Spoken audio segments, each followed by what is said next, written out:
Rainy days are the best for rockhounds, and this is why. You'll just see color on rainy days that you don't normally see, and this one right here really caught my eye. I was just walking my dog and I came back and walked past this and I saw this, and I'm gonna pick this up.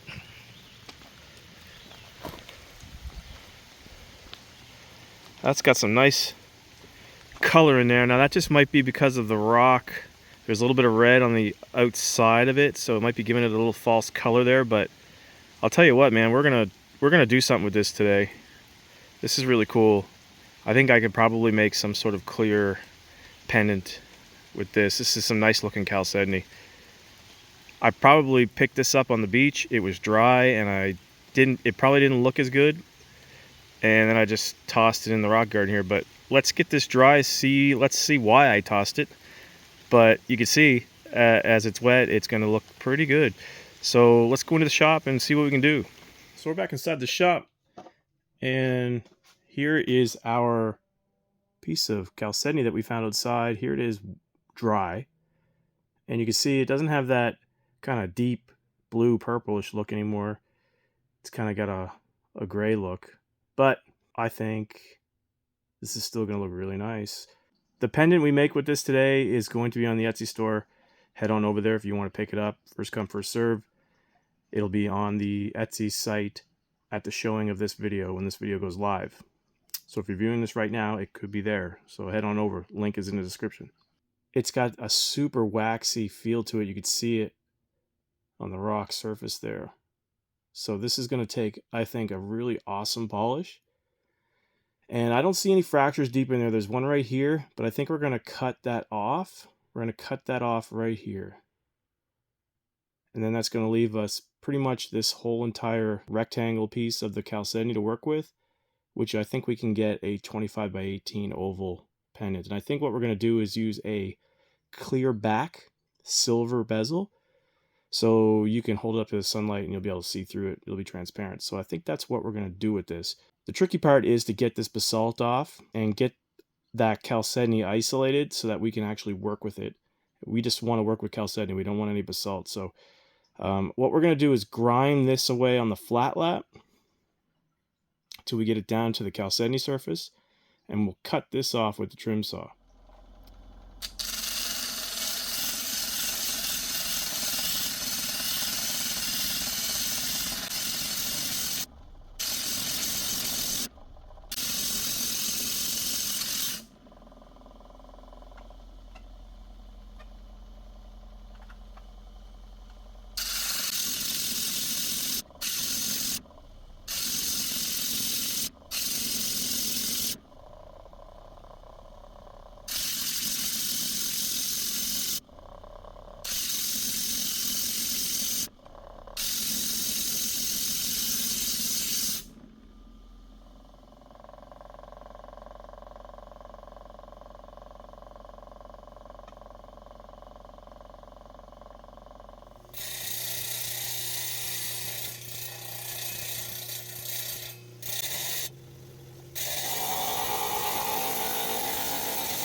Okay, so I've flattened that surface, got rid of the basalt on the bottom, and I've flattened the top as best I could without compromising any chalcedony. So here's what I got left to work with.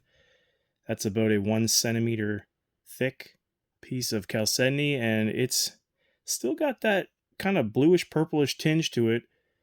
I'm wondering if it's going to hold. We'll see once I start to polish and grind away this extra basalt at the top here. I'm really optimistic about this. I really think this is going to turn out really awesome.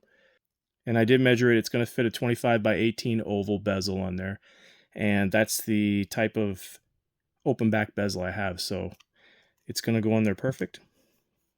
So the next stage is to stencil out our pattern and just trim it up a bit and get it ready for polishing.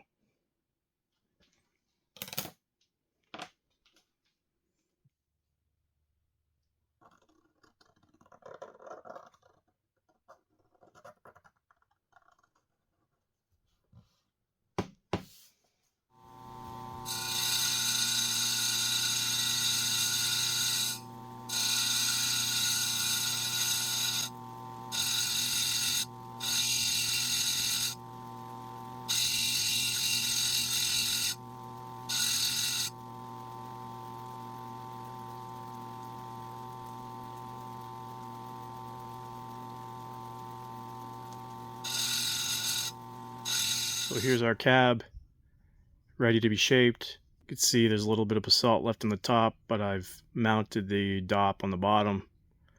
So all that's going to come off, and then we're going to be left with the clear chalcedony. I got a little chip right here, which is really going to affect the final piece because of the setting that I picked, and you'll see why after I finish. But anyway, hopefully I can maybe get rid of it a little bit during the grinding and shaping. So anyway, here we go. We're going to go start with the shaping.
Okay, so here's our cab, and it turned out really nice.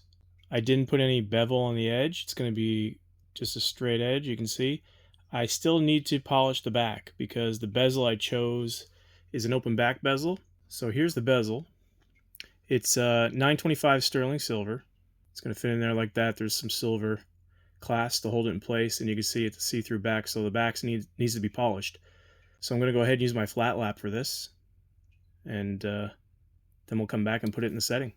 So I'm using my high-tech diamond flat lap here, and for those of you who are new to using this machine, let's say you just got one, I find that the smaller the stone, the higher grit disc you can start with. So this is a 360 grinding disc, and it's doing a great job grinding away the scratches on the bottom. And then I just moved to the 325 polishing disc. It's a really smooth transition, and then I just work my way, 600, and then I go to a 1200, then I go to a 3000. I stopped at the 3000. You'll see the shun I got here at the end. But that's pretty much the sequence I go through on these really small stones. So I recommend you try that. Get the higher grit grinding disc, 360, and then drop back down to a 325 polishing, and you'll notice a world of difference in your final polish, rather than starting with a 180 and then jumping to a 325. So here's the final stone all polished. The back was polished to 3000 grit, and the front was polished to 50,000. This is a 25 by 18 millimeter oval cab, and it's going to go into this 25 by 18 millimeter bezel.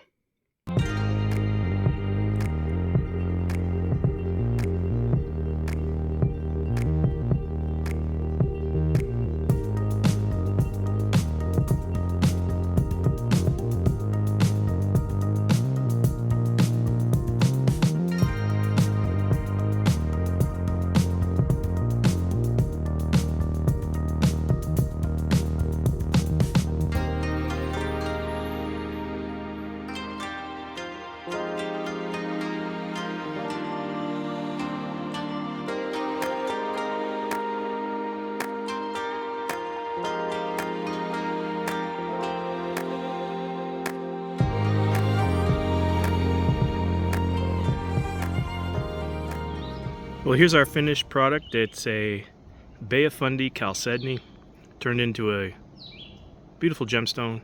It's a silver pendant, and this will be available on our Etsy store. First come, first serve as always. If If you're watching this video, it's up there right now, unless it's already been taken. So head on over there, link in the description. That does it for today's video. Hope you enjoyed the process. Hope everybody has a great week, and we'll catch you in the next one.